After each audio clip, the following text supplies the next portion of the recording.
Are you looking for a podcast about that glorious holiday full of love? Then you must be thinking of another podcast. Oh!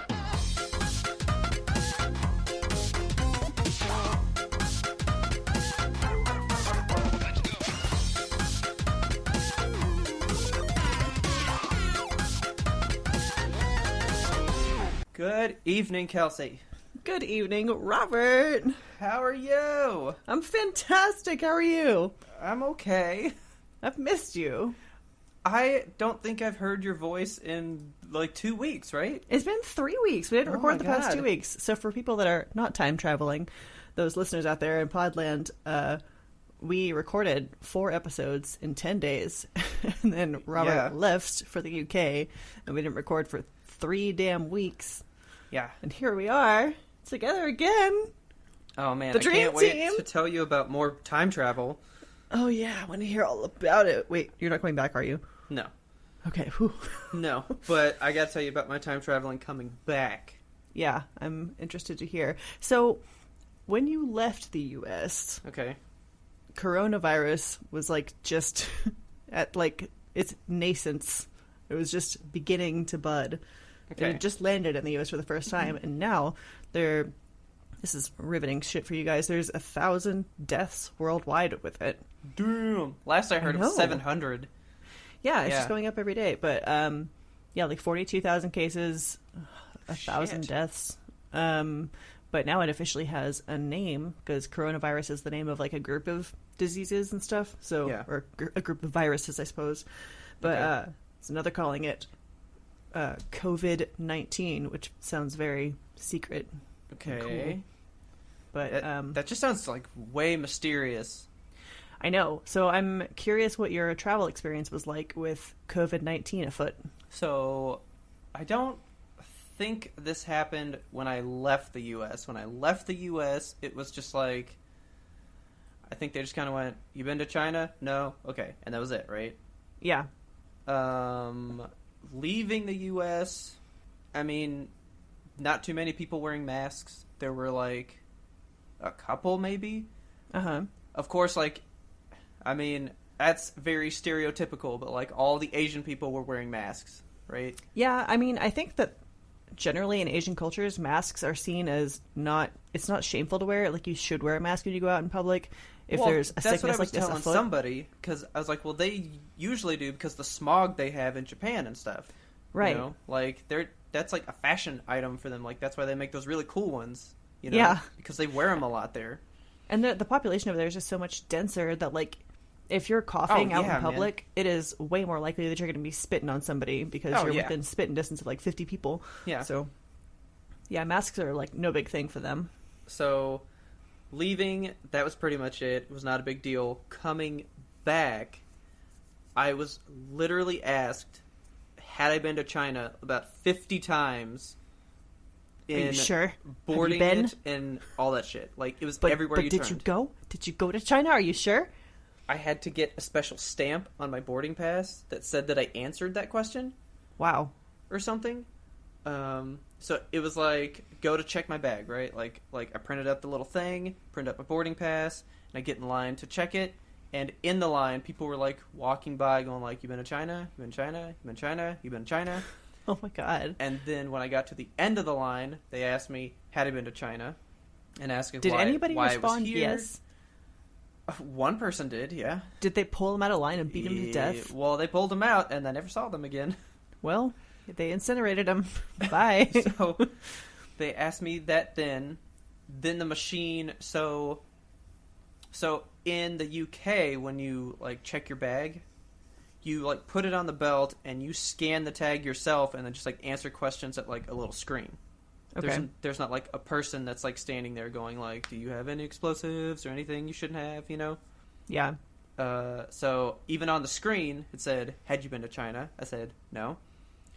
Then I went upstairs to go through security, and they asked me before I got in security, when I went through security, after I got out of security, then at my gate, before I boarded, as I boarded, Good God. and then when I finally got my bag and was leaving DFW, they asked me again on the way out. On the way out? Yeah. I mean, I guess, just trying to keep it contained. And that's good to know that they're being so thorough, but at the same time, like... Straight up, just like, have you been? Have you been? Have you been? Have you been? Have you been, though? Are you sure? And I was like, well, maybe. I don't know. Did I go to China and start questioning your own sanity? I did blank out for a while there. So, then coming back, there were more people wearing masks when I was coming home. And the third case had been reported in the UK when I left. Wow. So, and it really wasn't close to me still, so I was like, well, that's good. That's good. I mean, the UK is kind of freaking small, though, in comparison to the US. So, glad you're out of there and back here. I don't think we've had a confirmed case in Texas yet. They thought that somebody out west, I think at A&M, they had considered a case there, but it ended up just being like the flu or something. Yeah. Good. Do we want to do just like a whole like UK trip on like a different one? Because I was there for 2 fucking weeks. Sure. Okay, because I really want to tell you some shit that went down. Okay. And just like things that I noticed while I was there. So all right. I'm going to save these for later because this taxi man deserves a lot of time. Okay, I'm excited. You had really good taxi stories last time. I don't know that this is a good one. Uh-oh. It was pretty... I almost thought I was going to get kidnapped. Oh, no. Because he was accusing me of things. Of having gone to China? No, I'll just have to tell you.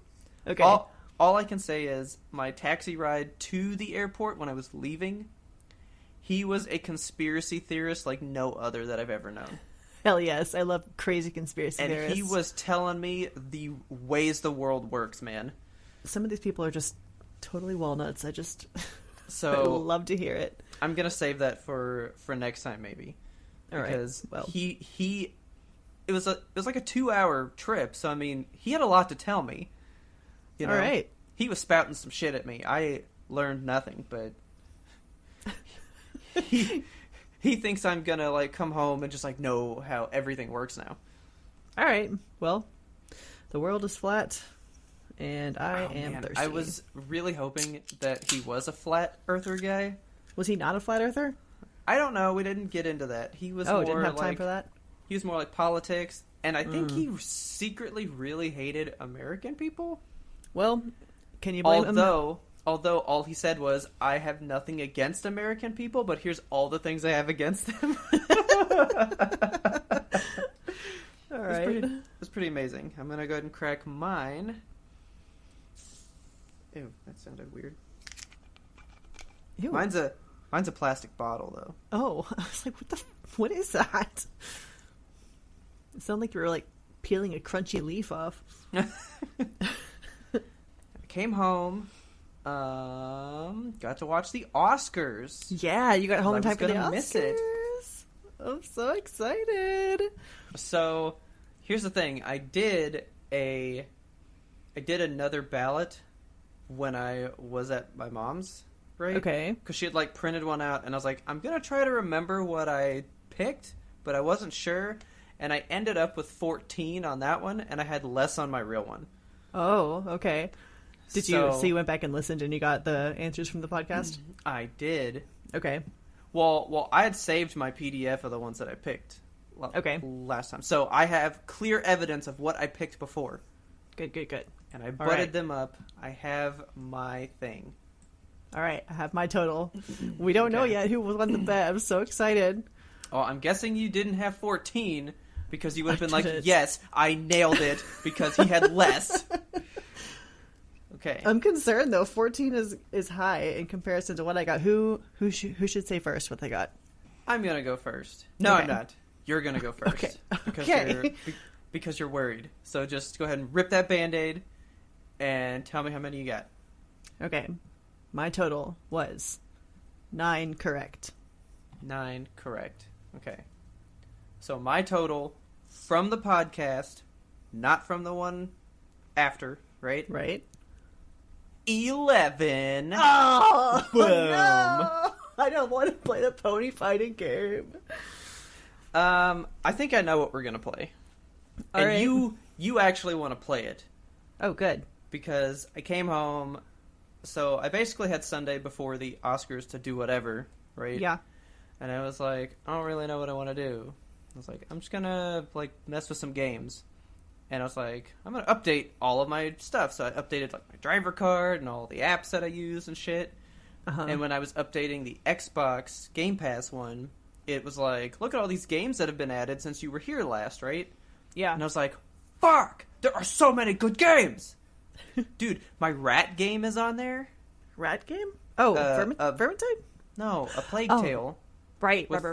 The French Renaissance rat game. Yes. Dude, that's fucking on there. I was like, yes, I get to play it! For free? Ah! What? It's on there for free? Yeah. All right. I mean, you guys have the Game Pass thing, right? We most certainly do. I haven't been checking it lately, Exactly. so... Well, so, what's on the Xbox is different than what's on the Game Pass one that's on the computer. They kind of have different stores, in a way. Okay. So, you got to get the one for the computer, and it has a different list of stuff.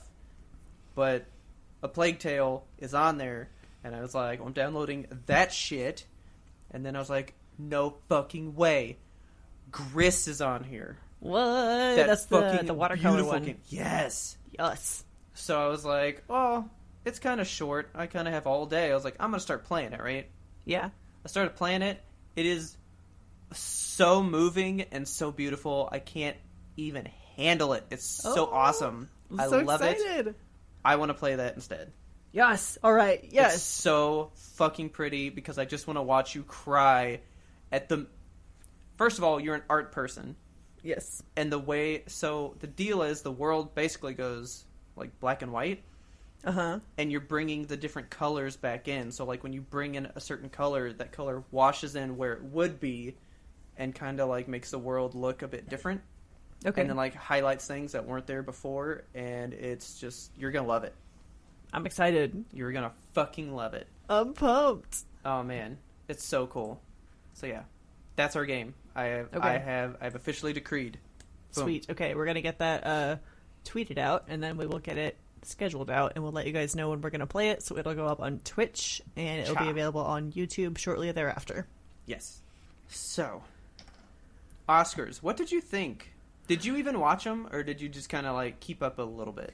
So normally I don't watch the Oscars because it's so long. There's so much, and half of it is just like celebrities kind of espousing whatever they are currently involved in. I don't know. Mm-hmm. It's always a little bit...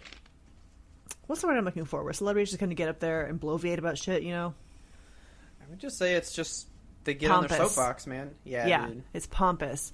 Yeah. But this year, so I tuned in for like the last hour of it. I was like, oh, they're still giving away the big awards. I haven't missed like the cool stuff yet, so... I tune in, and who do I see on my screen but the beautiful Sigourney Weaver. Okay. Oh, man, you came in late. Yeah, pretty darn late. Oh, man. But she's standing there between Brie Larson and Gal Gadot, and I'm just, like, in awe of the beauty of these three, just like a trifecta of perfection. Yeah. And I was like, Sigourney Weaver looks so fucking good, and so I Googled her. You know how old she is? So, Alien was in, like... 70-something, and I would guess she was in like her 20s then. So she's got to be like almost 60 or in her 60s. She is 70 years old. Whoa! And she looks... Oh my god. Like she's maybe 40. Like she looks pristine. I was going to say, she hasn't aged since like Avatar came out, and that was like 2009. She's taking care of that body. She's keeping it like right, you know? Well, she's Sigourney Weaver. And also, she's 6 feet tall. Do you know that? Yeah. She's so stately. I love her so much. Yeah, ma'am. She's the bomb. I love her. I cannot believe she's 70. She looks better than I will ever fucking look. She looks better than me when I was born. Yeah, I was all wrinkly and creepy when I was born. She's a statuesque lady. Yeah, man. She's fantastic. Yeah. But, so yeah, I got to watch the last hour or so at the Oscars. I got to watch Joaquin Phoenix accept his award. Really? You watched the lengthiest part of it because everybody basically they did what Ricky Gervais told them to do at the Golden Globes. Yeah. Everybody came up and said, "Thank you," and left. Yeah. Like, That's how it started. But then towards good. the end, it was like, people were like, I'm gonna meander a little bit. Yeah, so when Renee Zellweger got up and, like, accepted her Oscar for, what was it, Judy? Yeah. I was doing laundry, and I was like, well, I don't want to miss the next award, but the speech seems to be taking a minute. So, like, I went out to the laundry room, grabbed all the laundry out of the dryer, switched over the washer into the dryer, started it back up, took my laundry back to the bedroom, and she's still going on. I'm like, what is she even talking about? She really had a good point, but she couldn't find the way to express it. Okay.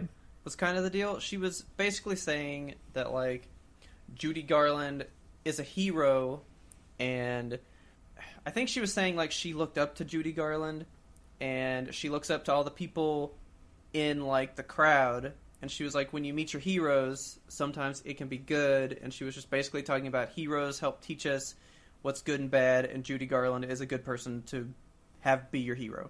Okay. Like, just kind of she had a good point about it. Yeah. Like, see, I can't even tell you the gist because I was like, I think that's kind of the point. Because she didn't really know the point. Yeah, like, I didn't catch, but maybe the first couple of sentences, and then, like, the last, I don't know, 30 seconds or so, and I was like, she's just winding it down, I guess, but... Yeah, man. But Joaquin Phoenix's speech, can we talk about him for a minute? Sure. I thought he did better than the Golden Globe one, though. Yeah, he did. He seemed... I actually really liked what he had to say. I did too. He had that same, like, air about him, you know, where he's, like, rubbing his face and just kind of, like, telling the audience, shut the fuck up, I'm talking. Yeah. I like everything that he was saying. You could kind of feel the air in the room get sucked out when he was, like, talking about artificially inseminating cows against their will. I was like, ooh, that's a hard point to bring up right now. Like, I agree with him, but at the same time, like... Here's my thing. It's called Time and Place. Yes. You know what I'm saying? Like, this is the time and place to say, I'm really... Like, he even said, you know, I've been kind of a bad person at times, and you guys gave me a second chance. It led me to be here. Yeah. Thank you. That's a good time and place. Say, I appreciate the fact that people are giving me second chances and letting me do things because I know that I've been kind of bad to you. This is like making amends, and look where it led. Like, thank you. Right. That's a good point in that time and place. Yeah, like his speech was so on track, and then it like kind of derailed with the cow stuff, and like how we steal their milk and put it in our cereal, and yeah, I am conflicted about milk because there's like, of course, animal milk is intended for the babies of the animals to drink, but at the same time, cows make so much excess milk that like if you don't milk a cow, she's in pain. Yeah. And if you have just extra milk laying around, you're going to throw it out? Like, no, sell it, make money, get it into the economy.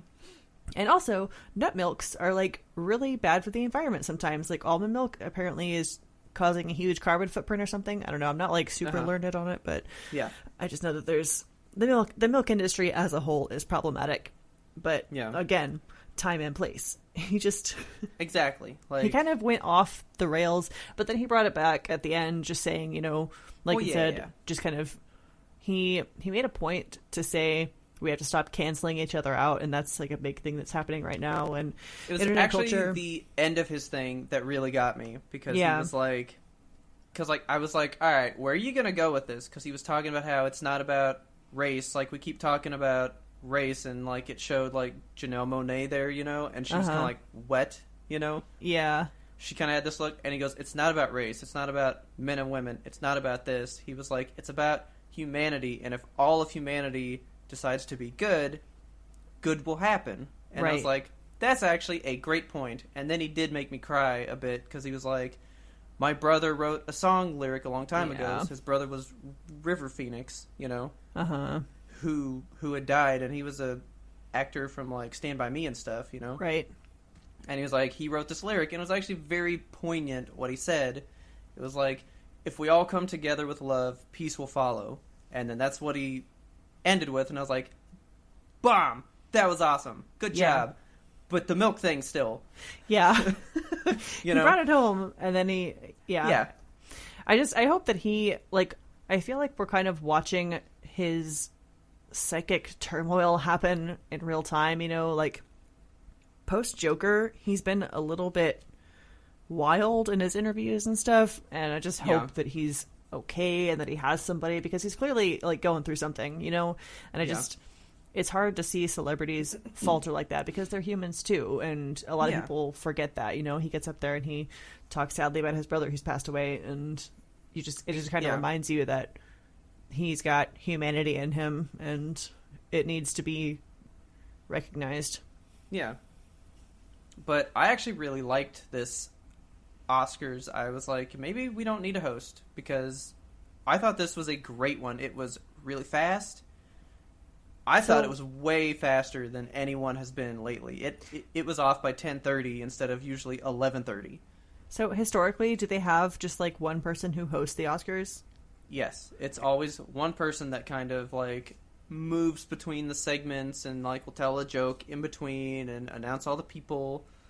I just think I think that the way that they did it this year, it flowed nicely, but I don't understand why even the dude in the audience, the guy who played the kid in 1917, when he introduced Olivia Colman, he's like, I'm going to introduce somebody who's going to introduce somebody else, who's then going to award somebody else. Yeah. And we have to get off the air in like 45 minutes. Yeah. So I just think it's weird how they kind of draw it out, you know, like they don't just have like it. I feel like there should, I don't know, like, I don't know if we need a host or if we just need to make it faster. Like, why do we have to have all these celebrities come up and do like a tight 5 in between each set, you know? It used to be more like a show, you know what I'm saying? And this one, that's why I kind of liked it, because it kind of was a show. Like when Hugh Jackman had hosted one time, because I'm pretty sure he did once. Like, he opened it with a big number. Like, you know, he did this performance. Like, he did this thing, you know? Cool. And, like, he had skits in between it and all this stuff. Like it was a show. You were constantly being entertained as this was happening. Okay. You know, it wasn't just like, let's, you know, listen to them talk now. You know? Yeah. And that's what was kind of entertaining about this, because they didn't really do, like, very serious announcements of the categories. They almost had comedy duos do every single one. Oh my god, fucking James Corden and Rebel Wilson. That was wild. That was the best part of the night, honestly. I know you liked it. I know you do. Like a solid 30 seconds of them just like batting the microphone. Oh my god. You could tell the audience was uncomfortable. They're like, how long is this bit going to go? No, the best one, it was Maya Rudolph and Kristen Wiig. Oh, I didn't get to see theirs. They came out to do one. Fucking so good. I love them. I think they were doing Best Director or something. And so their whole shtick was they came out and like they were mad at each other, right? And so they were mad and stuff, and then they were like, you see that? That's acting. Hey, directors, you know, like, if you need us, we can do that. We can also cry. And then they were sad when they were delivering this part. And then they were like, and we can sing. And they sang, like, a whole portion of what they were doing. And they kept just doing all this stuff, and it was hilarious. Awesome. Loved it. Theirs was the best one. Were there any of the Oscar wins that surprised you? Most of them. Most of them surprised you? Most of them. Yeah, it didn't go how I thought, nor how I wanted on a lot of them. And I gotta say, the most surprising was Best Song. Yeah, I was shocked by that. I was like, really? I mean, that one? It's good. That's what you picked in the podcast episode, wasn't it? It is not. I picked Into the Unknown. Oh yeah, we both did. I really thought that would have won. Yeah. And then after watching it, because I saw your tweet about the stand-up one, right? Oh my god, I watched that song play out, and I was like, holy shit, that one's gonna win. I was like, this is a good song, but it was more about that performance that made it great. Yeah, it was. You know? It was a good performance. I was on my feet. Yeah, they did really good with it. So I told Taylor that it was probably more like, you know, Elton John may not get another one. Let's give it to him. You think so? I think that's how... I don't think they really pick the best in a lot of cases. I think they go, throw this person a bone. Has Elton John won an Oscar previously? Yes. Okay. For Lion King, I'm pretty sure. Oh, hell yeah. Can you feel the love tonight? Feel the love tonight. But see, it was also, I guess, a little bit more meaningful this time. Because you still haven't watched Rocket Man, right? I have not. I super want to. Okay. So the guy that, like, wrote all of his songs with him helped write this song with him. And so basically, Elton John and his friend of, like, 53 years got to win one. That's sweet. And, you know, like, we all know about them now because of the movie. So it kind of, like, just means a lot for him and his friend to get it, you know? Well, that's good. Yeah, in his speech, he was pretty brief, but he just said, like, this guy's been here for me, like, through the good times, through the bad times, when I was myself, when I was totally not myself. He's been here my whole life. Dude.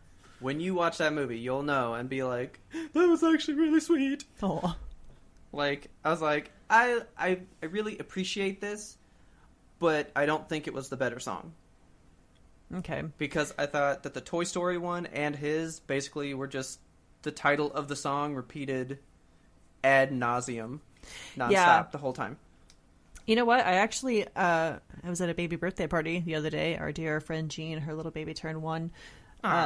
It's so cute. They had Toy Story 4 on in the background, so I was like half watching it, half not. And the only part that I really caught was like when the fork comes home for the first time and just keeps trying to throw himself away. Yeah. He's like, I'm trash. I'm trash. I'm trash. Why am I alive? It's like, damn, that's poignant. Like, yeah. Holy shit. And then they played that little I Can't Throw Yourself Away song. And like I said, it is pretty much just repeating the title ad nauseum, but pretty much. It kind of hit me in the feels a little bit. Oh my god. Sometimes we all feel like trash. We want to throw ourselves away. So, well then there was one more surprise, which I'm pretty sure you missed this one too. Okay. And Taylor was like, why? And I was like, I don't know, because it's cool. And she was like, but why? I was like, I don't know. It's just cool. I love your There's Taylor no other impression. reason. One of the segments was a guy came out and he just goes, sometimes a movie becomes what it is because of a song that's in it, and sometimes the song becomes what it is because of the movie that it was in. And then he was like, what's the one, like, don't you forget about me. He's like, that song is The Breakfast Club. The Breakfast Club is that song, right? For sure. Like there's things like that where it just works. And so he was like, so let's just watch a couple clips of, like, movies that were made by their songs and those songs that became what they were and will always be cemented with those movies, right? Okay. So it's just showing clips of different movies, and it was like Back to the Future with the, like, that's the power of love. Was that written for Back to the Future? Yeah, it was. What? Yeah. But, like, so that one, the Don't You Forget About Me, and it just had, like, all these moments where, like, there was a song and a movie that just, when you hear the song, you think of that, or when you watch the movie, you're waiting for that, you know? And then at the end, they showed Eminem from 8 Mile. Oh, yes. Right? And then he rose out of the stage and fucking sang Take Your Shot or whatever. And he sang the 8 Mile song. I know. I saw, like, a replay of that. I didn't see the actual, like, montage of him coming out of the stage, but I saw that he performed. And I had to look it up because I was like, are they talking about this Oscars? Or yeah, he came out and sang the 8 Mile song, and Taylor was like, but why? Yeah. And I was like, it's a good fucking song. It is a good fucking song. You can't argue with that. I guess that he never got a chance to perform it at the 2003 Oscars where he actually won. Yeah. And I don't know if it was like he wasn't there because he was making a stand against something or he just wasn't able to go. But I told Tim about it and he goes, dude, he just released an album too. Like, this is just PR for him as well. You know? It's just like part of his comeback, I guess. Well, there you go. But it says right in the song, you only get one chance. Only one shot. Shit. Well, I only get one shot at that edit. well, you blew it twice. So he took his shot. Yeah. Did you watch that whole segment though? No. Basically, all these celebrities moshed. Okay. Eminem comes out and starts just like spitting this song, and for real, everybody is just like thrashing and like mosh pitting to Eminem. That's awesome. Like regal celebrities in dresses and tuxes, just like, oh my god, just that's amazing. Freaking out. And do you know who was not impressed? was it Martin Scorsese? No, he was digging it too. Was it? It was actually Billie Eilish. Really? She looked so confused. She was like, why are you guys dancing to this guy? Oh my god, I figured if anybody, she would be an Eminem fan. Oh, she was not she may like him, but I'm telling you, the way people were straight... I'm not kidding. They were moshing, man. Were they losing themselves? Yeah. In the They moment. were losing themselves in the moment. Like, they were going crazy. You gotta see some of these reaction clips of people going nuts. People were going nuts. Going ape shit. I'll have to look it up. And I was like, man, people like this song. Or they just are that stoked to see Eminem. They got a free Eminem show, and they're like, yes! Yeah, cool. hell yeah. Who doesn't want that? Yeah. So, that's pretty much all I got to say about the Oscars. I liked it. It had surprises. Man, Billie Eilish's performance, though. Mm. So when they said that she was going to make a surprise performance, I was like, they're going to release the Bond song, because I've been looking forward to that so much. I've been waiting, because I love Billie Eilish, and I am so excited to hear what she's going to do with the James Bond theme. But so they brought her out for the In Memoriam, and she sang a cover of the Beatles yesterday, and I was crying in my bed. I was like, oh my god, really good. It was so good. Wow, I know, it was so good. She's Holy so crap. She channels. She goes to a different plane of existence when she sings. I don't know what it is. You can just her eyes close and she's just not there anymore. Yeah, it was so good. I actually did get to see all the movies except for Ford v Ferrari. So, and The Irishman, because I chose not to watch it. I'm so glad that you didn't watch The Irishman. Thank you. Last night I watched Parasite. Okay. Oh my fucking god. Do you love it? I love it. This movie. I did not care for it. Really? I was like, it's good.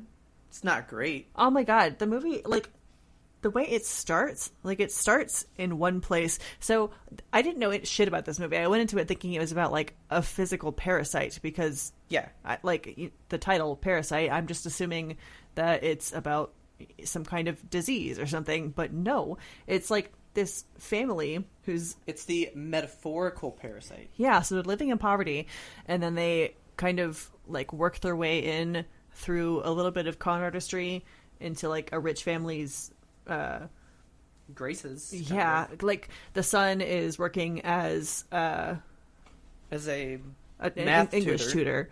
And then he gets a job for the daughter, and she's working as an art teacher, and she gets a job for the dad, who's working as a driver, and he gets a job for his wife, the mom, and she's working as a housekeeper. And the whole movie. So when they finally get ingratiated with the family, I was like, where are they going to go with this movie? Because it's not even a third over. And then the whole I really thing, thought they were going to kill the family and become the family. I thought so too. But then the whole thing just kind of flips on its fucking head. And by the end of the movie, I was like, I don't know what's happening anymore. I was on my toes the whole time. The plot twists, the weird shit that happens. It had elements of comedy. It had elements of horror.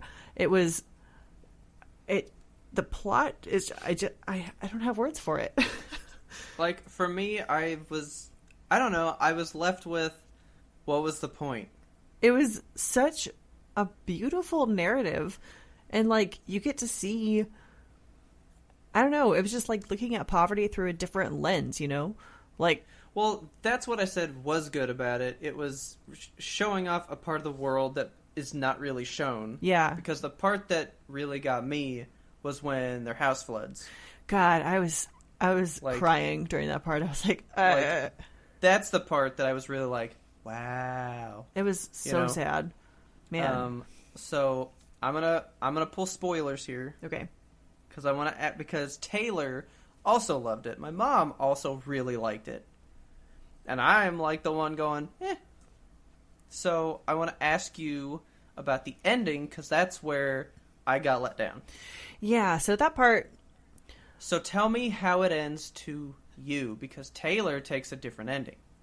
So it's hard to say. So when the son is trying to buy back the house because his dad is secretly hiding out in the basement. And so when he actually does get to purchase the home, and the mother is out in the garden, and the dad comes up from the basement, finally comes out, and his son hugs him, and the mom comes over, and they all hug. And then, like, it fades to black, and I was like, man, that movie was really good. And then it fades back in, and it's the son in present day, and he's still, like, writing this letter to his dad saying that he's going to make that happen for them. Yeah. So, I don't know if it's kind of a flash forward that we're seeing, and we're hoping... I don't know. It was... See, Taylor says yes, and that's why she likes it. She's like, he fucking got him. Life is good. That movie was dope. And I said... I don't know if it is. I think it's his hopes. He never fucking gets his dad back because he couldn't get a job to begin with in the first place. That's why all of them were broke. Yeah. Just because he says he's going to do it, he's never getting his dad out. His dad is going to die in that basement. So now I'm like, what was the point of this fucking movie? I would like to think in Taylor's way because I don't know, just seeing his sister murdered in that way and, like, seeing his family be torn apart in the way that only money can do, you know? Yeah. I think that has driven him enough to want to actually go to college because he even says, like, I plan to go to college next year. Right. I'm just putting out this degree in advance when he's, like, conning them, you know? Yeah. So, I don't know. I think that's our glimpse into the future, and then we go back to the present. That's how I am holding it in my heart so that I continue to like the movie. See, I take it as that, like, stark realism right there at the end where he's, like, envisioning that great moment because it was all bright and stuff, and then fades back to the dull world that's real, and he was like, I'm gonna do that. Yeah. But it's always what he's going to do, but that doesn't mean he's gonna do it. You know? Right. So that's when I was like, what was the point? And who gives a shit about Morse code man down there? I don't like him. What a movie, though. Like, it was a wild movie. It was wild, if nothing else. I recommend it. I think everyone should see it. Not for the fact that it won all these Oscars, but just for the fact that, like, it's a good movie. I have told everybody that you should watch it. I just don't think it is what the hype says. I thought it was more than the hype. I think it's worth seeing, but it was not my movie. Okay. But I can tell you, so do you want to know what I've been watching while I was away? I have one more thought about the Oscars, and then we can move on. Do it. Okay. I think they need to make a new couple of categories in the Oscars. Okay. They're not awarding any of the stuntmen who do all this crazy shit day in, day out, and none of the stunt coordinators. I think they actually used to. I think they actually used to. Why don't they anymore? Because stunt coordinators and stunt men and stunt women, those are some of the hardest fucking workers. Like, I'll just sit there and watch montages of people, like, doing fucking stunt rehearsals and the actual, like, filming of it. Like, Mad Max, holy shit. Like, that movie was nominated for, 9, 10 Oscars in its own? Yeah. And then they didn't award any of the stunt people for any of the crazy shit that they did. Like the first guy that learned that he could catch his whole body on fire for a movie. Yes, award that man. Like the James Bond movies, like there's one of the movies, I can't remember which one it is, but they just do a stunt where like the car kind of like hits a ramp on one side, so it does a flip. Yes. You know? Well, the stunt guy practiced it 3 times, landed it all 3 times. Oh, God. When they filmed it for the movie, he didn't land it, and he actually died. What? Yeah. Oh, my God. Stunt people really put their lives on the line. They do. For their work. And to not, award somebody, like, the innovation. Like, if somebody came up with, hey, this is the best way to fall down the stairs and look like you actually broke your neck. Yeah. You should award his innovation for this weird feat that he figured out. For real. Like, of course there's... They do hard shit. The actors and actresses and the directors who are throwing their, like, blood, sweat, and tears at this to get the production levels so right. But then there's the stuntmen and stuntwomen who are throwing their whole fucking their bodies lives out. Down flights of stairs. Like, think about that. You're awarding Brad Pitt Best Supporting Actor, right? Uh-huh. Because he acted really cool in the movie that he was in. Right. He smoked that cigarette. It looked fantastic. Yeah. But then there's this guy who, I don't know, pretended to get run over by a car, and you're like, that's not hard to do, you know? There's only, like a specified profession for this that you train for years. Exactly. Like, well, that's part of the conversation that I was telling you I kind of had with Haley that time. There's the whole thing about... So there's, the actors, but then they were suggesting you do, like, a best motion capture performance, because Andy Serkis was going in there doing Gollum and Caesar from Planet of the Apes, right? And they were saying, like, that's still acting, that's still hard work that he's doing, because he's doing all the physical, and you never even get to see him. Right. And they determined, no. Blah. Yeah, makes me mad. Yeah, so I completely agree. I think they should. Let's award stunt people. Could you imagine, like, you watch all these movies all year long, but you never know that there's this one movie where somebody performed the most outrageous feat of the year that you never got to see? Yeah. And then this could show you, like, look at this cool stunt that happened, and you're like, that was fucking dope. And, like, when they're doing the awards for, like, best visual effects or whatever, they do that montage where they show you, like, layer by layer what the movie looks like when they're doing the effects. Yeah. They could do that for stunt people. Like, show me what it looked like when this person was actually doing fucking flips and shit on a pulley system. Or just, not even on a pulley system. Sometimes they just jump through the air and do that because they're trained in that shit. Yeah, I think they deserve recognition. Here's all I'm going to say, though. Are you going to feel foolish or weird when Jackass 4 comes out, which is actually coming out, by the way? They're all old. Then they introduce this category, and all of Jackass wins an Academy Award? Can you call that a stunt, though? That stuff's stunts, man. It's stunts, but, like, it's not stunts for a purpose. But it's still stunts. I guess. I mean... The 16-year-old who lives on my block and does ollies out in the fucking cul-de-sac, that's not stunts. Stunts! I love that. We should start a petition somewhere and try to get that put in before the 2021 stunt petition. Oscars. Stunts. I love this. Thank you for that. You're welcome. I truly, truly appreciate that. That is a fantastic thing. Because you're right. Like, nobody looks at that shit. Yeah.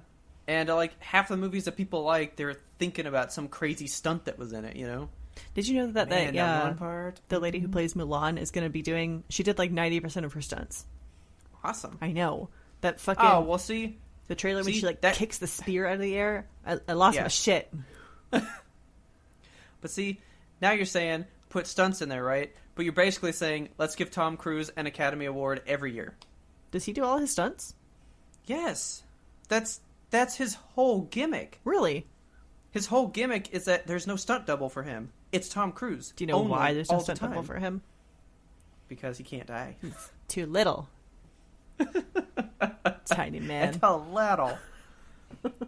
Dude, like, that last Mission Impossible movie, he would have won, like, 5 times over. Wow. When they do the skydiving scene, that's really him skydiving. When he does that jump from across the roofs, breaks his ankle, that really happened. Ugh. He learned to fly a helicopter to do the helicopter chase scene. Oh my God. He does all of that shit. Okay, so I respect Tom Cruise just a little bit more now. Oh, dude. Like, you need to watch some of that shit and, like, watch him, like, preparing for it, and then, like, when he does it. So James Corden, I think... did a segment on his show when that movie was coming out, and he was like, I'm gonna go skydiving with Tom Cruise. Oh no. And Tom Cruise was like showing him how to get ready for it and stuff, and he fucking dives out of a plane with Tom Cruise. Well, no, that's off the bucket list. You know, it's fucking dope. I was like, I want to skydive with Tom Cruise. You're gonna Peggy Hill it. No, I don't want to. Hank! Tom! Well, what else did you watch while you were away in the Britain? I watched just a couple of the Oscar movies. I watched Marriage Story, by the way. Oh, man. Even just watching the scenes that they played out in the little montages, I was like, oh, he's so emotional. They're both just they put their whole hearts into that thing.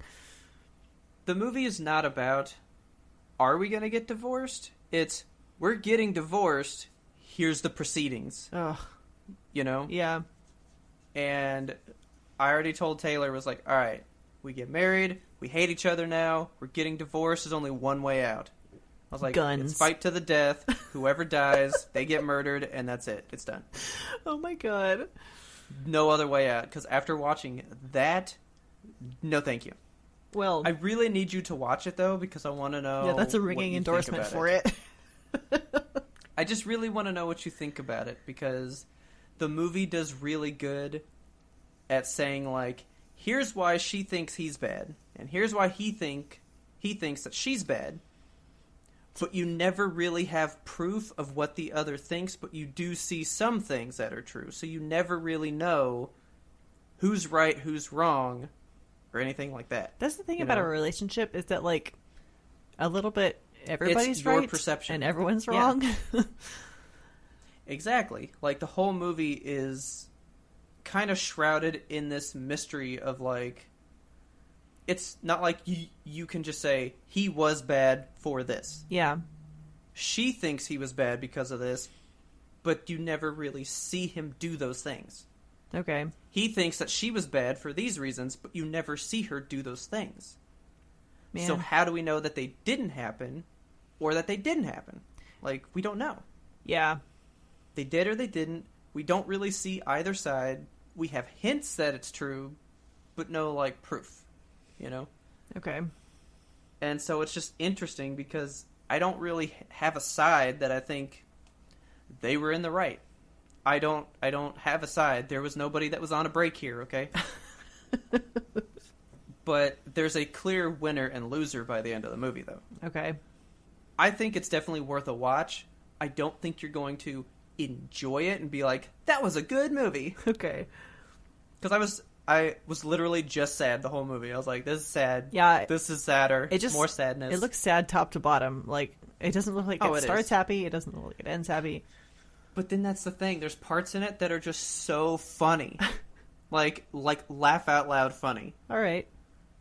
So, like, one of them, I'm not going to let you be surprised because this one might hurt you a bit. Okay. So basically, Adam Driver's only thing in the divorce is that he just wants to be around his son. Yeah. He doesn't care if she takes half his money, half of his possessions. He's already said she can have the whole apartment. He doesn't care. He simply wants his son. And not even to have him with him, but just to be able to be around him. Yeah. Right? But the only way he can do it is to move to LA where the case is happening, and he lives in New York. Oh. And that becomes a whole thing, right? But anyway, then they do like a social services thing, because before then it was just them fighting over stuff, and they had agreed on things. Then something happens, and Adam Driver hires a new lawyer, and now the kid gets involved, and now everything's really ugly and messy, right? But so a social worker has to come to his place, watch him and his son have dinner, and then decide if he's a fit parent or whatever, right? Just after like one evening? Yes. And she literally just walks in their house and just watches them, and it's really awkward. Like imagine if I just came into your house, you clearly know I'm there, and I'm just like, just do you, and you just have to pretend like I'm not there. Could you just pretend I wasn't there? Probably not. It just reminds me too much of Mrs. Exactly. Doubtfire. Yeah. So he like gives her water, and she's just constantly like sipping on the water, and he's like, "Can I get you anything else?" "No, I'm okay on the water. I finished my water," and all this stuff. Well, they're eating dinner, and the kid goes, "Hey, Dad, do the knife trick." Oh no. And he goes, "We don't do the knife trick at dinner. Actually, we don't do it ever. That's not a thing that we do."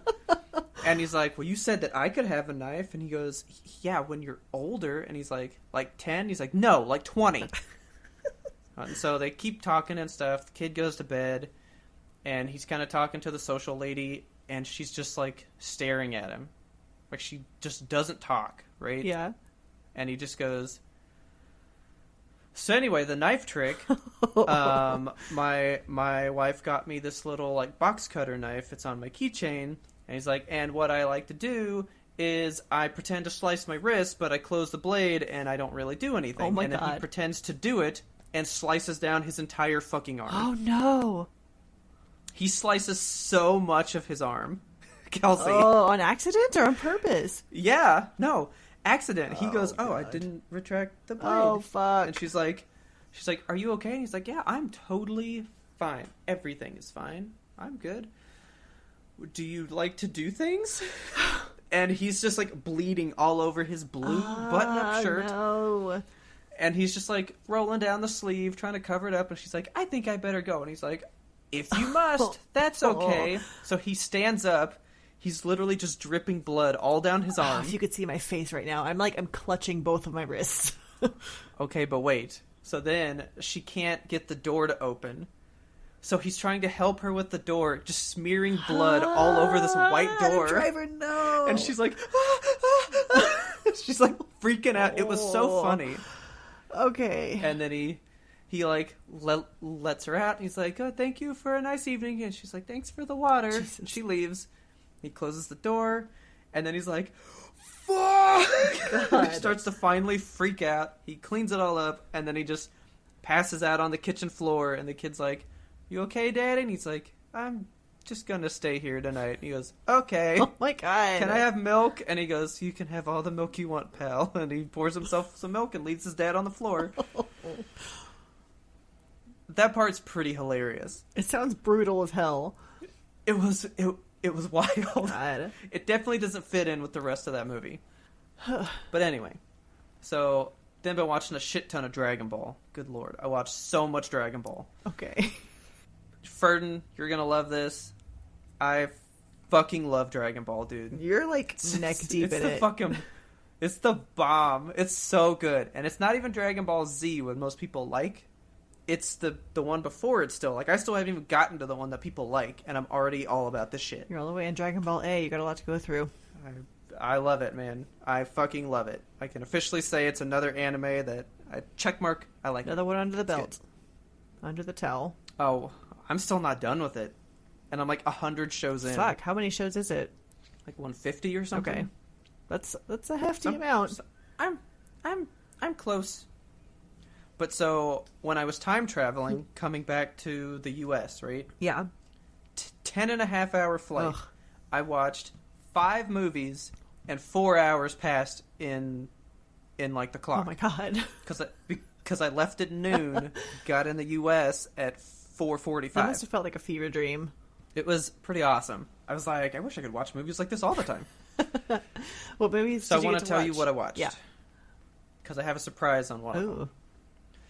So, I found out that the fucking Oscar movies were in this thing. All the Oscar movies? Yes! Most of them. I was like, I get to watch Jojo Rabbit! Oh, yes. So watch Jojo Rabbit. Kelsey. Robert. Parasite is a negative good movie compared to Jojo Rabbit. Really? Parasite is a fucking parasite compared to Jojo Rabbit. Okay. Jojo Rabbit... One Fantastic Fest for a reason, Kelsey. There's a reason it went there, and it's the bomb. Fantastic Fest does not lie. I want to see it. I want to see it so bad. It's the fucking best movie. I've seen, like I said, pretty much all of them, except for Ford v Ferrari and The Irishman, right? Yeah. Hands down, out of every movie, I thought they were good movies. I thought this was a great movie. Okay. I will buy it as soon as it comes out. I would watch it every day. Did you get the steelbook? So good. I would totally get a fucking steelbook of that movie. Yes. So, that's the one by Taika Waititi, right? Yes. He's the guy that plays Hitler, which is why Hitler's so funny in this movie. Really? Okay. Yeah. Like, at one point, so Hitler's not really there. Do you? Yeah, it's like the kid's imaginary friend is Hitler, right? Yeah. Okay, so the kid is 10 years old. Lives in Germany during World War II. Okay. Right? He fucking loves the Nazis, loves Hitler. His dream is to be in the Third Reich and be Hitler's right-hand man and they're going to be best friends, right? So this takes place, like, during World War II? Like, right towards the end of World War II. Okay. Just a very misguided child. So he's, like, wakes up in the morning, and Hitler's in his room, and he's just like, "Are you ready to go to camp?" What is that accent? I don't even... It's a wild one. Okay. But he's like, "Yes, I'm ready to go." He's going to Nazi camp for children. What? That's like the opening, right? Okay. And he's like, "You're going to learn to be such a little badass, and you're going to be like my best friend when you get out of there. You're going to join my army, and I'm going to love you." And he's like, "I know, Hitler. Things are going to be so great." And he goes, "Okay, now give me a Hail Hitler." And he's like, "Hail Hitler." And he's like, "Psh, psh, that's not a hail. You got to give me a Hail Hitler." And he's like, "Hail Hitler." And he starts screaming. If you did shots for how many times Hail Hitler said in this movie, you would die. Because one of the jokes in the movie is the Gestapo comes to this house, right? Uh-huh. And every time somebody says it, you have to say it back to them in return, right? Right. There's 5 Gestapo that walk in this kid's house. So every time one of them says it, he says it. So that's 10 times right there, right? Okay. Then somebody new walks in the room, so they do it again. Oh my god. Then a third person walks in the room, and they do that shit again. It was hilarious. It's the best fucking movie. There are some twists in it that will wreck you. Oh, it's so good. All right. Good. Ringing endorsement. Anyway. So he's, the 10-year-old kid or whatever. And then he finds out that his mom is hiding a Jew in their house. Oh, no.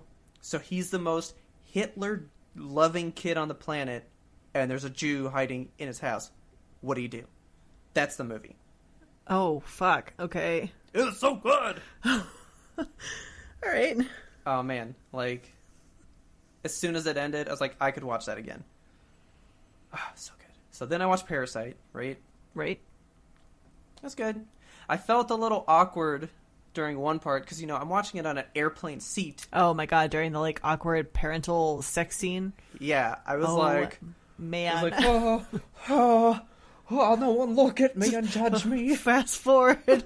I don't want to be watching the sex. It's just happening on this little screen. It's just, I can't. I was like, I wonder how far this is going to go, because if, like, a titty pops out, I'm probably going to get in trouble. Yep. But one didn't, they so I was operate good. on the plane. Well, yeah. It's not your fault you're taking advantage. That's what I was saying. I was like, no one can get mad. I didn't know. But anyway, I watched Parasite. It's okay. And then I was like, all right, well, what else can I watch? I was like, oh, I'm going to watch the Judy movie. That's on here. Yeah. So I watched Renee Zellweger be Judy.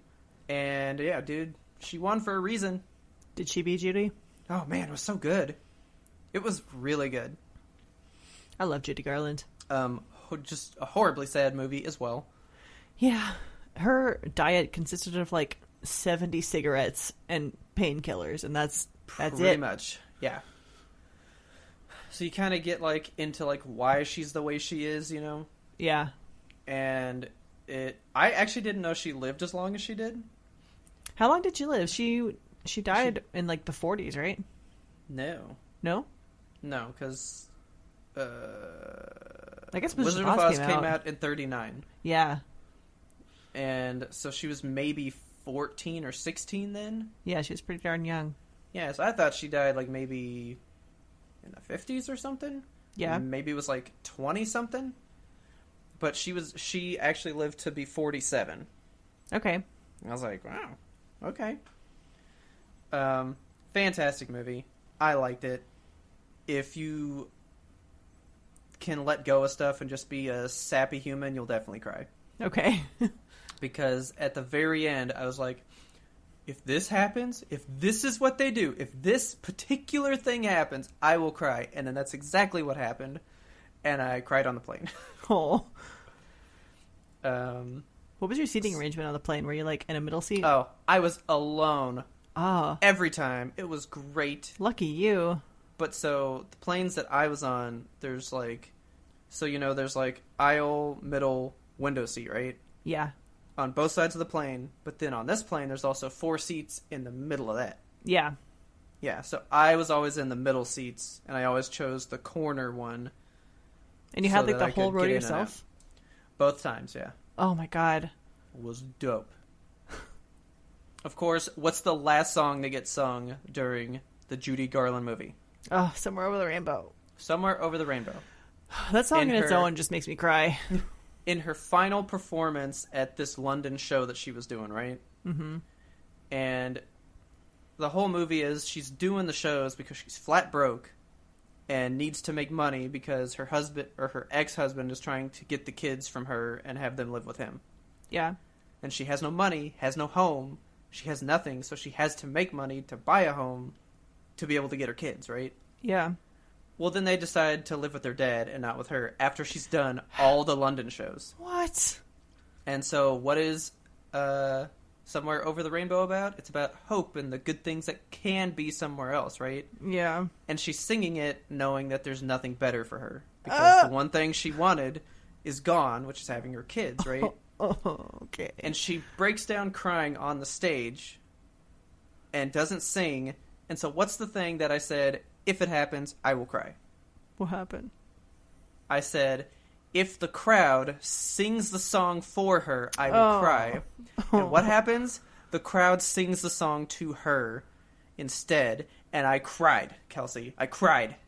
Yeah. That'll do I it. was like, you can't fucking sing this song. It's her song. You don't do that. I wonder if it actually happened. Maybe. I don't know. But it was really sweet, and I liked it. Did Renee Zellweger actually sing for the movie? Of course. Good. Because I was sitting there like, she was in Chicago. I know Yeah, she can got sing. pipes. Why am I worried about this? No, yeah, she did great. So then that ended, and I was like, well, I gotta watch something else. I was like, ooh, I'll watch Zombieland Double Tap. Yes. So watch Zombieland. What'd you think?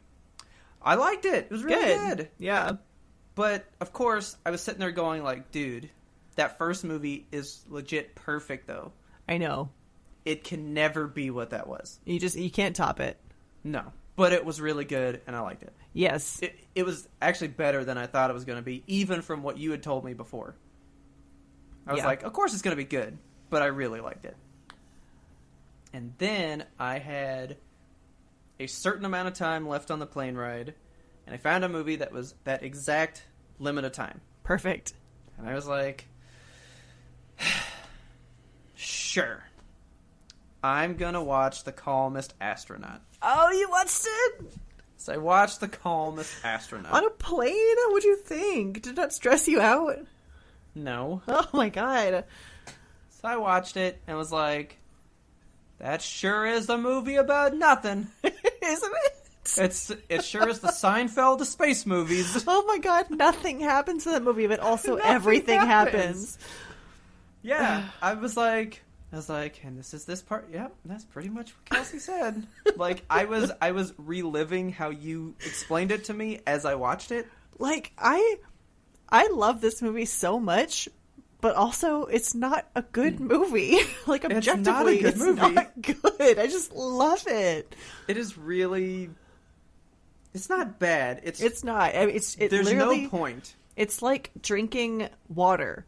Like, I'm quenched. Like, yeah, you're like, okay, it's like, I'm good, but I was good 8 glasses ago. Right. I'm done. So I watched Ad Astra. I actually had one problem with the movie. I was like, wow, there's a big fucking problem for a movie that's so realistic. How can this happen? What the motherfuck? And I got pissed. And then I saw how it was realistic, and I was like, oh, I just missed when that happened. Okay, this movie checks out. It's good. And okay, I was good. Which part was it? It's at the end when him and his dad are, like, flailing about, and he's like, let me go, son, let me go. And so he lets him go. Well, he is far away from the ship that his dad was in. Yeah. And I was like, how did this motherfucker Superman all the way back to the fucking ship? Because he just, like, flew back to it. And I was like, if he can just fly back to the ship, why is he standing on this thing trying to, like, triangulate his jump to go through the rings and get back to his thing? Right? Right. But then, after he, bombards his way through all the rocks, he had thrusters on his spacesuit that he used to get back to the ship the right way. And I was like, yeah. Oh, I guess I just missed when he did that the first time. I was like, so he didn't Superman his way. My bad. Oops. That would be hilarious if it just whee, goes of his own accord. I was like, out of everything, for this movie to be so on point, that is a glaring omission. That weird chimpanzee scene, though? I just, missed it. What about it?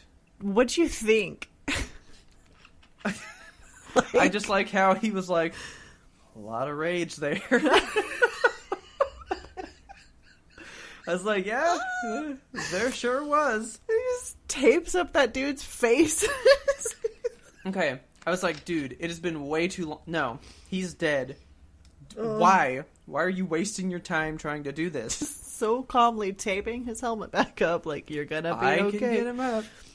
I mean, probably not. Your nose got eaten off, but man, it was a weird movie. Yes, it was weird. It's very weird.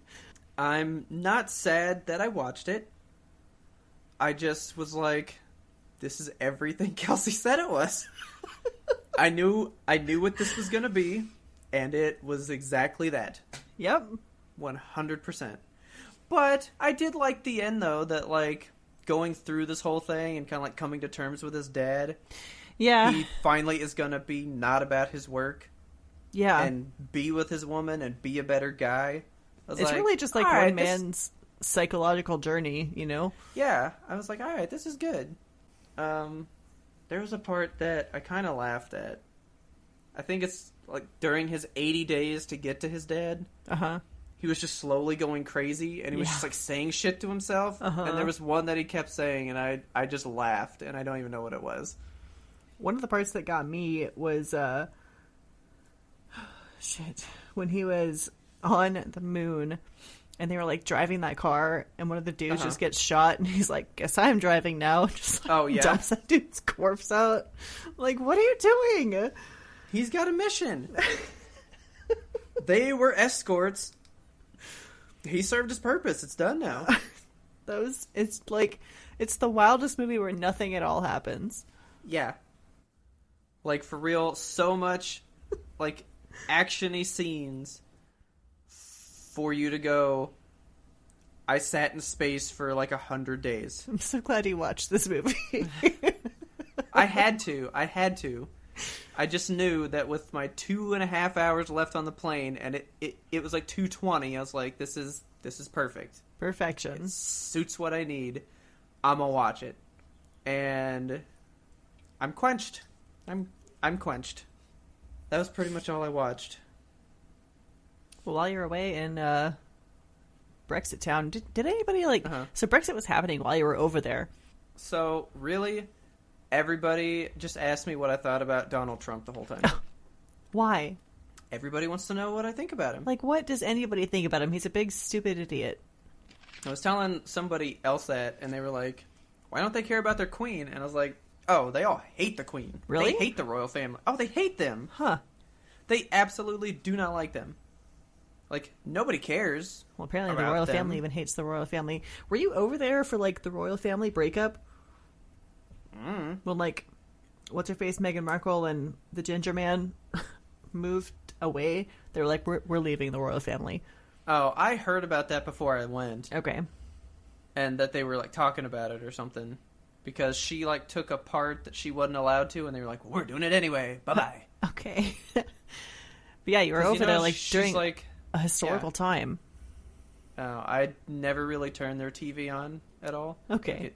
I didn't watch... Well, one day I tried to watch the news, and it was like, we're going to play game shows instead. And I was like, I want to see the news.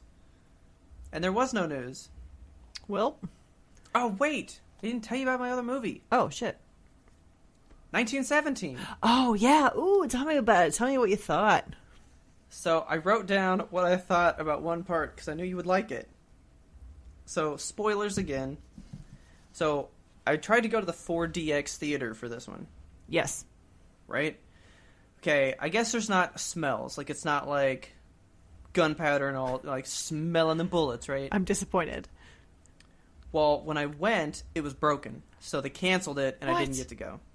Boo! So I went back the next day, and they were like, "Yep, we're playing it," and only the seats moved, no water, no air, none of the other You didn't get effects. splashed or poofed happened. or like Nothing. shot.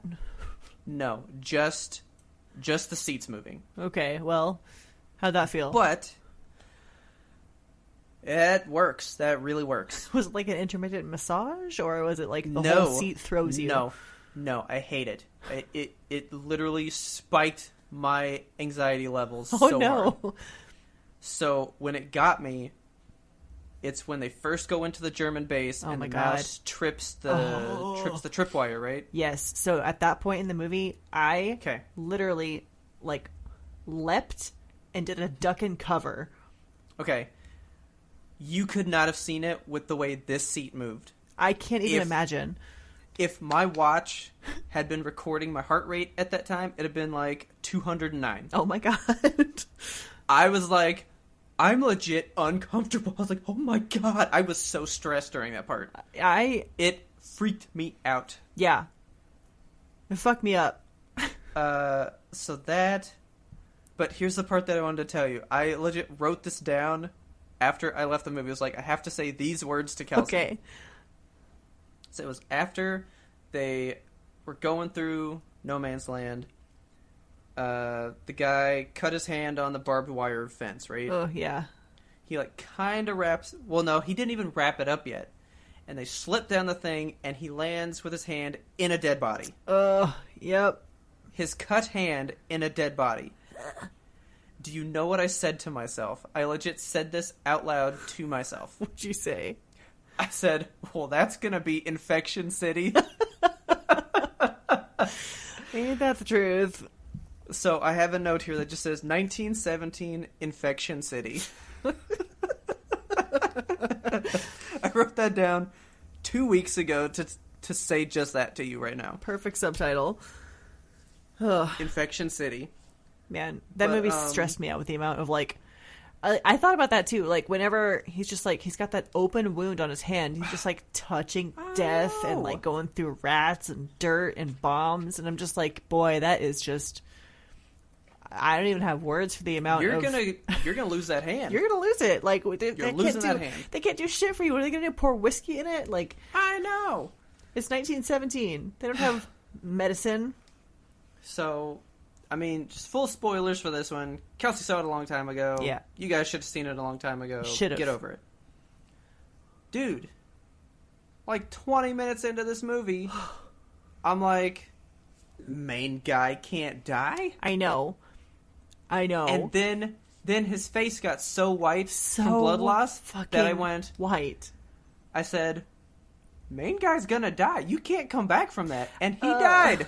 And then, like, the part that got me is, like, so he looked like he was okay. He was going to be fine. It was just, like, it was a small stab wound. He's going to be fine.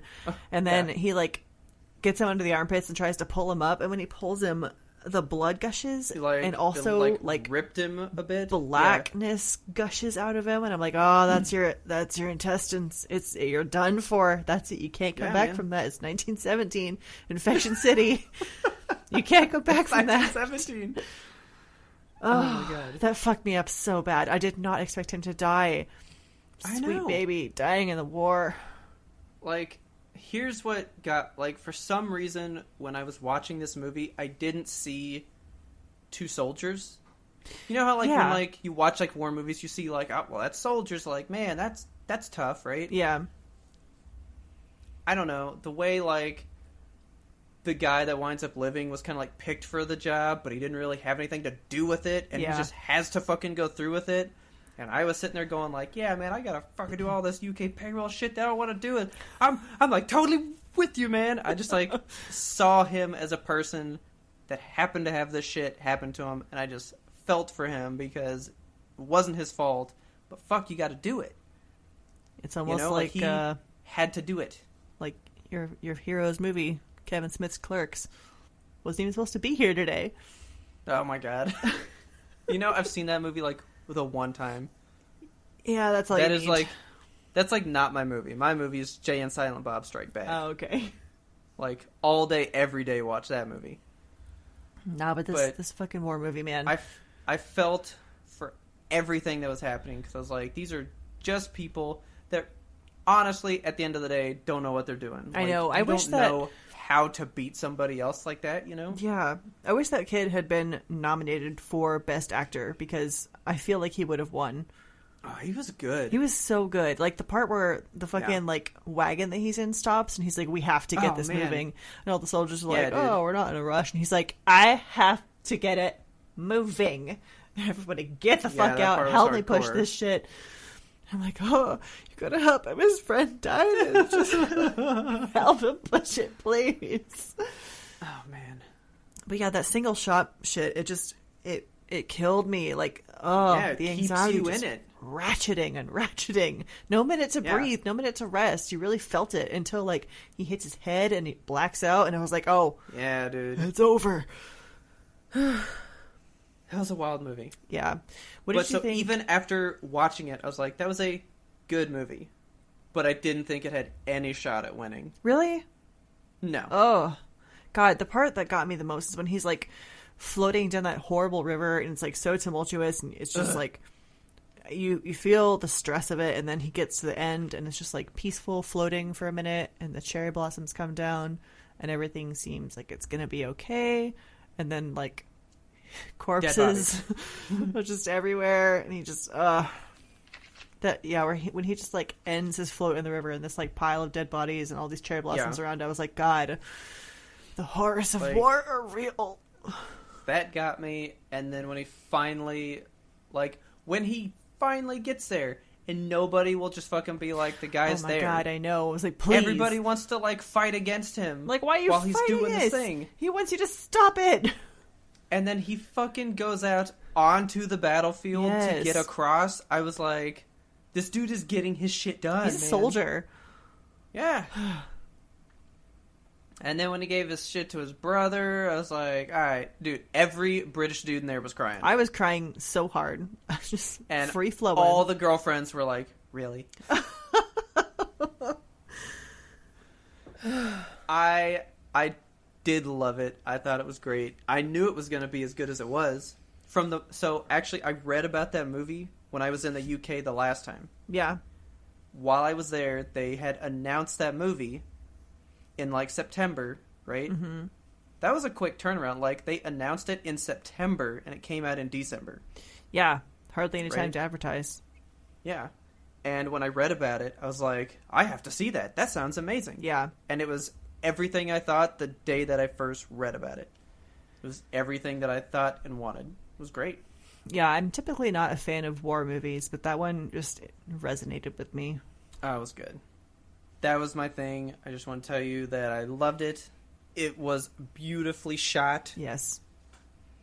Who won for cinematography? 1970. Okay, good. Yeah, they fucking deserved it. That would be my movie watchingness while I was gone. Well, the only major thing you missed in the United States was the Super Bowl. That is true. It happened at 3 a.m. my time, so I did not watch it. Did they air it over there?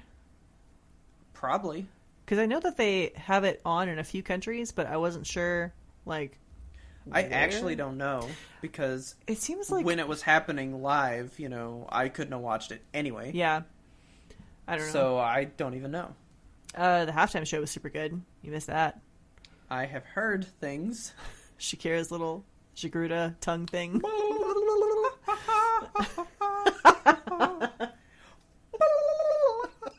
I didn't even think about that. Oh, I've seen that meme nonstop. Oh my god, man! I've seen that, and then I've seen J-Lo, but they put the South Park thing over it. Taco, taco, burrito, burrito, taco, taco. My taco flavored kisses. Oh my god! I've seen that. I've only seen 2 of the commercial. Well, no, I've only watched 1 full commercial. Which one was that? Pretty sure it was Doritos, and it's Old Town Road Guy. Oh my god! And Sam Elliott dance battling in the street. And his mustache does the wave. Mm-hmm. Yeah, that was good. Because my mom sent me that the day after and said, this was my favorite commercial. So that's the only one that I watched. So you have missed out on the phenomenon that is Baby Nut. So I know that, like, Mr. Peanut, like, fell off a cliff to his death. Yeah. See, the thing is, right? like, so they had this big ad campaign that was happening where they were like, Mr. Peanut's dead. What's going to happen next? And then, like, Kobe Bryant died, and they were like, halt the Mr. Peanut campaign. Yeah. Like, we don't want to talk about death right now. So, I don't know. I thought that they were just going to cancel the whole Peanut campaign for the Super Bowl, but I guess if you've already dumped that amount of money into it, you can't really cancel at the last minute. So, yeah, you kind of can't. But we did get a listener email in regards to the Baby Nut. Okay. Would you like me to read it to you? Yes, please. Okay, it's from our dear friend Ferdin. Okay. He says, Dear Kelsey and Robert, I know Kelsey has a hate-hate relationship with most snack food mascots, but did y'all see the Planters Baby Nut commercial for the Super Bowl? I would really like to hear y'all discuss your feelings on Mr. Peanut literally dying and being reborn from the tears of the Kool-Aid Man. And then he provides a link to the actual commercial, so I don't know if you want to watch this or... Ew, his grave is, like, peanut-shaped. That's pretty funny. I didn't notice that. Mr. Clean is fucking there? Like, what the fuck? I know. He's not even a snack. I mean, he's a snack in his own right. Oh, okay. I was like, he's really a fucking dolphin now? Like, what? I don't know what that is fucking about. He just goes, just kidding, I'm back, haha. Yeah. So, that's Baby Nut. That's a weird commercial. So when the dude picks it up with both hands, what I really wanted him to do was just, like, push his thumbs in and crush that shell. Like, crack him? And then peanut butter's inside, and he rips them all apart and just eats the peanut butter. So, I have seen the picture of the Baby Nut, right? Uh-huh. Here's my thought on Baby Nut. All right. Okay? It was summed up in a meme, and it's the only one I saw about it, and it's the only one I ever need to see about the Baby Nut. Okay. It says, plainly, with a picture of him, it says, ooh, move over, Baby Yoda. You've got some competition in town. Hashtag Baby Nut, right? Okay. Followed immediately by a comment that says, I would grind Baby Nut into peanut butter for Baby Yoda. Yes, that's exactly how I feel. And I said, yup. I hate it so much. No. Why does he have a dolphin noise coming out of him? Why are his eyes like that? mean, His face is so creepy. I'm fine with him. I hate him. But he's no Baby Yoda. Like, they were trying to capitalize on the Baby Yoda really wanted phenomenon. that Baby Yoda energy, and this thing has, like, lifeless, glassy eyes that just stare for eternity. I hate it. I hate it. I think he's alright. No. But he's not. I'm not. But he's just no Baby Yoda. That's exactly what Planners was trying to do. They were like, babies. That's the thing this year. Oh yeah, dude. We want to do something with Mr. Peanut and a baby. How about? Hear me out on this. We throw Mr. Peanut off of a cliff, and then we have him reborn from the tears of the Kool-Aid Man. Like, who greenlit this ad campaign? This was a wild mashup of stuff. Like, I don't think the same company owns all of those brands. I have no idea. The Oscar Mayer Wienermobile was there. What? Yeah. Let me play this again. Okay. So we have peanut-shaped grave. Hang on. Okay, so pause. Pause. Mr. Clean. Okay, yep. Kool-Aid Man, right? Who are these other people? Do we know them? No, they're just people. Okay. And then he said, yep. And then it pulls up after he cries, and look, Wienermobile. Oh, and a peanut-mobile. Yeah. The Oscar Mayer Wienermobile's right there. Okay. So then you hit play again. And I think that's it. Yeah, and then we just have this. Yeah. I just love, is that a Baby Nut? I hate it. Who was the voice? I don't know. Because that voice does not match the Baby Nut face. It used to be Bill Hader doing the voice, right? Did Bill Hader just be like, I don't want to be your peanut anymore, and that's like why they decided to kill him? Baby Nut voice. Oh, what a dumb... Okay, so I just typed in Baby Nut voice, and the top news story says, Super Bowl's Baby Nut just dethroned Baby Yoda. No, he didn't. Oh, man. So wrong. God. Dethroned Baby Yoda. I think he's okay. I can't wait for him to grow back up, because Mr. Peanut is classy as shit. I would literally punch through this thing's chest if it meant there was peanut butter inside I could eat.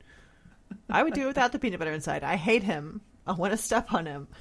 I just want to crack him. So Ferdin continues his email and asks, who are y'all's favorite mascots? Kelsey, don't you have a collection of Doughboy merch? Did I make that up? I kind of have a crush on the Jolly Green Giant. Insert eggplant emoji. Oh my God.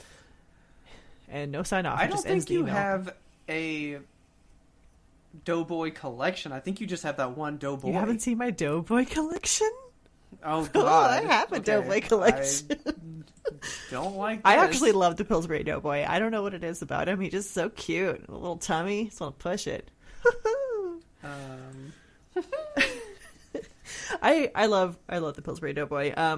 Yeah, I did just have like the one, like I think they were doing a special or something back in the day, and Pillsbury was selling it either came with like a can of biscuits or maybe a cookbook or some kind of a kitchen gadget, but they had this little like toy Pillsbury Doughboy thing, and I love him so much. Every time I bake, I would be like punching his little tummy. And then whenever I moved out, my mom was like, do you want the Doughboy? And I was like, yeah, I want the Doughboy. Yes. So he lords over my kitchen now. And at the thrift store one day, I lucked into this incredible purchase I'm going to have to put on our Instagram. It is a Doughboy wooden calendar. So what it is it has like, it's this big... It has little rails in the center of it for numbers, but I don't have the numbers because it's a thrift store purchase, so it didn't come complete. But it did have, there's a shelf for each month, and on each shelf, it has a little Doughboy figurine that represents that month. Okay. It's cute as hell. So, like, for August, he's on a picnic blanket with these little croissants, and on for Christmas, he's, like, holding a plate of brownies, and I just... Oh, he's so darn cute. Oh my God. Just perfect in every way. And it's a crazy good thrift store find because these little figurines go for like a couple $100 each, and I got the whole damn set for $50. Yeah. So I have that in my kitchen. So these are food mascots, right? That was kind of the premise. He just asked, who are y'all's favorite mascots? I generally don't like snack food mascots. They creep me out. Why though? I just don't like them. They freak me out. I don't know. So okay, here's probably one. So I just typed in food mascots, and I had one in my mind, and he showed up. Okay, so I still like him. But what about Chester Cheetah? No, I don't like him. You don't like the Cheeto guy? No, he's a weird height. He's like a little homunculus. I love him. No, he was not the one that I had in mind though. What's... I fucking love They're Great. Oh, he's okay. Tony the Tiger's the bomb. He's all right. Him. But if you're just going to go mascots, I'm going to say I easily have a favorite. Okay. I love Jack from Jack in the Box. He's hilarious. Oh, I don't like him either. You are awful. I don't know. Jack is the coolest. His commercials are the best. He had a different energy when we were growing up that I enjoyed more. These days, he's more like, hey, stoners, want some tacos? Pulls tacos out of his pockets. So from this list, I bet your favorite is the owl from, what are these called? The Tootsie Roll Pops? yeah, I do love that guy. A 1, a 2, a 3. 3. I like him. He's sassy. He's cool. I don't really care for anyone else. Is there anything you have a crush on? That I have a crush on? If I had to pick a mascot that I have a crush on, because Ferdin says he has a crush on the Jolly Green Giant, I would say the Bounty Paper Towel Man, because he's got a beard and he's wearing plaid, and those are my two go-tos. Dude. Well, okay, so I'm going to piggyback off of you and Ferdin. Okay. You ready? So I'm going to go with Ferdin's first. Jolly Green Giant. The green M&M, man. She is all legs and great. What about the brown M&M? Do you like her? She's okay. She's too smart. You like the bimbos. She's like a newer one, though. Yeah, she is. Like, I don't know, like, the green one was the only girl at the time, so I feel like people just like her, you know? Yeah, she is very classic. Well, she's just very elegant, and actually the brown one kind of is too. She's got those those nice glasses. Yeah, doesn't the green one also have glasses, or am I misremembering this? No, the green one just has like those like white boots. Them boots were made for walking. Let me see if I can find this one. There's not really much of her, but for a while. So you said the brawny guy, right? Yeah. Okay. Is it Brawny or Bounty? I think it's Brawny. I might have said Bounty. Yeah. So I'm way too. Oh, I'm too deep. Oh no! Are you looking at green M&M stuff? Don't do that. Don't do that. Never go past the first page of Google. I'll just show you this. I'm gonna tell you about a meme I saw the other day. I am not gonna repeat that on this podcast. But Brawny was doing a campaign called "Strength Has No Gender." Okay. And there was a Brawny that was not the guy; it was a Brawny woman. Oh. And I like the Brawny woman. I mean, you don't really see a lot of her. Uh-huh. But okay. That's a weird image. I don't know what it is, but I hate it so much. So, I like the brawny woman. Oh my god. Oh my god. She's want like to made make for you. Available to our listeners, but I also don't. Okay, well that one's just... Why she got buck teeth? I don't know. Okay. And the thong is just like painted on her. It's not even really... She's wearing it. I'm so scared. It's my new sleep paralysis demon. Just stands at the end of my bed twerking. I gotta see if I can find the one that I saw the other day. It was on Chive. Okay, I'm palate cleansing now with the brawny woman. Anyway, brawny is woman. Very cute. Yeah. I mean, you don't really see her face. You just see, like, her lips down to her chin. Yeah. But, she got that red lip. Yeah, man. Like, the brawny woman. So I'm going to go... auburn locks. The green M&M on the Ferdinand side, and the brawny woman piggybacking off of yours. I have to exit the green M&M Google page. Well, I don't know why you went there. I don't either. That's almost as bad as going to, like, a Sonic... like fan art page. You can't do that either. No, you cannot. Awesome email, Ferd. That was a good one. Yes, thank you for that. He helped me learn something about you. All right, are we ready to bury this nut? Yeah. No. Let's not cry over its grave though. Okay. Okay. Don't resurrect him. All right, guys. Please tell your friends about us. What I want you to do is take this podcast, write down a full transcript of it, have it bound, deliver it to your friend's home. Now they have an episode of ours to read. I don't know. Can I just say, I saw them bind a book when I watched Little Women. You're asking a lot of them right now. That's a intricate process. I still haven't seen Little Women. That's one that I've got to see still. Oh, man. I could return having watched that and life would be the same. Like, I gained nothing from watching that movie. Oh, really? Yeah, it was just like, okay, that's cool. Better or worse than Ad Astra? I'm gonna go worse. Oh, wow. Okay. But it's not. It's like the same level. It's just like a lot happened, but nothing really happened. I feel like I would like it more because I myself am a little woman. Am a little woman. I don't know. I like the end. Like the end finally went somewhere, and that was cool. And I felt good, but I was just like, I felt no different before the movie versus after the movie. Okay. Do you know what I'm saying? Like, nothing changed. Well, it was just like, I watched that. That happened. So, but yeah, like, they show them binding a book, like, creasing the pages and, like, sewing, like, the binding together and, like, getting the cover on it and all this stuff. And I was like, that's really awesome. Okay, well, let's all ask Saoirse Ronan and Emma Watson to bind this podcast up into a book for us.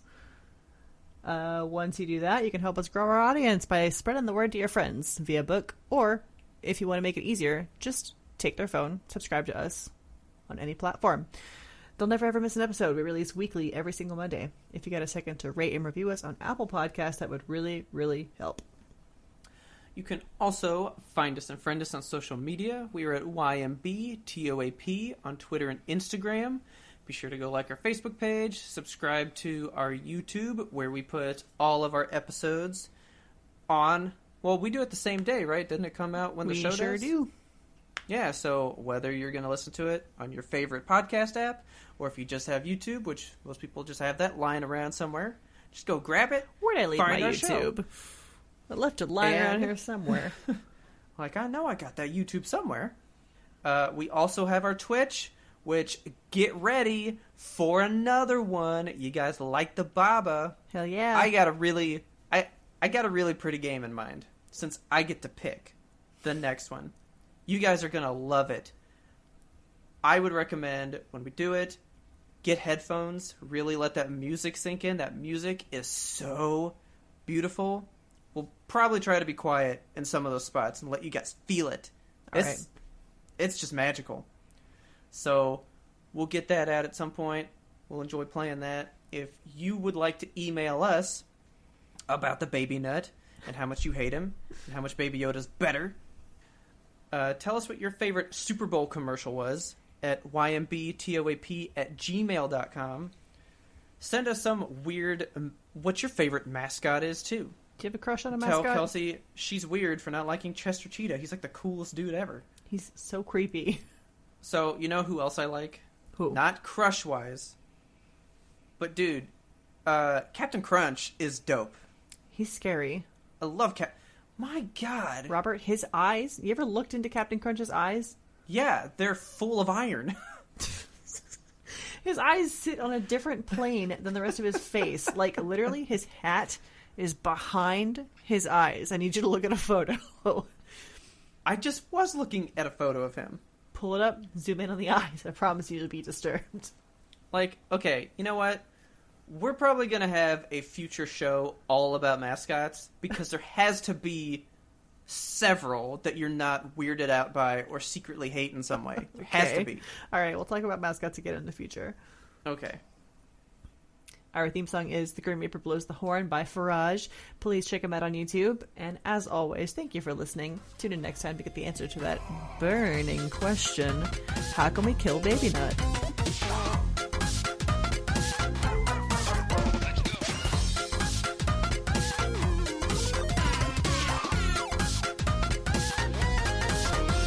But we had one more important sound we wanted you to hear.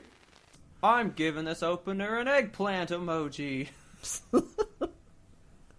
That's right. Like a new feature. Oh, cute. Yeah, like it just says like 100% an egg emoji. It's like the top 2 emojis it shows for me. Reactions have been on for a while, but they've like added this instant reaction thing. Yeah. Guess what my top one is? It's got to be the hands. The like. That's the third one. Oh shit. I use it all the time in our show notes. Oh, a goat. Yes. I was like, it's got to be the goat, and then it's the microphone probably. Yep. Okay. I'm smart. Goat. I'm smart. Hands. You smart. Mine's for some reason 100% an eggplant. I don't know when I've used either of those in this thing. I don't either.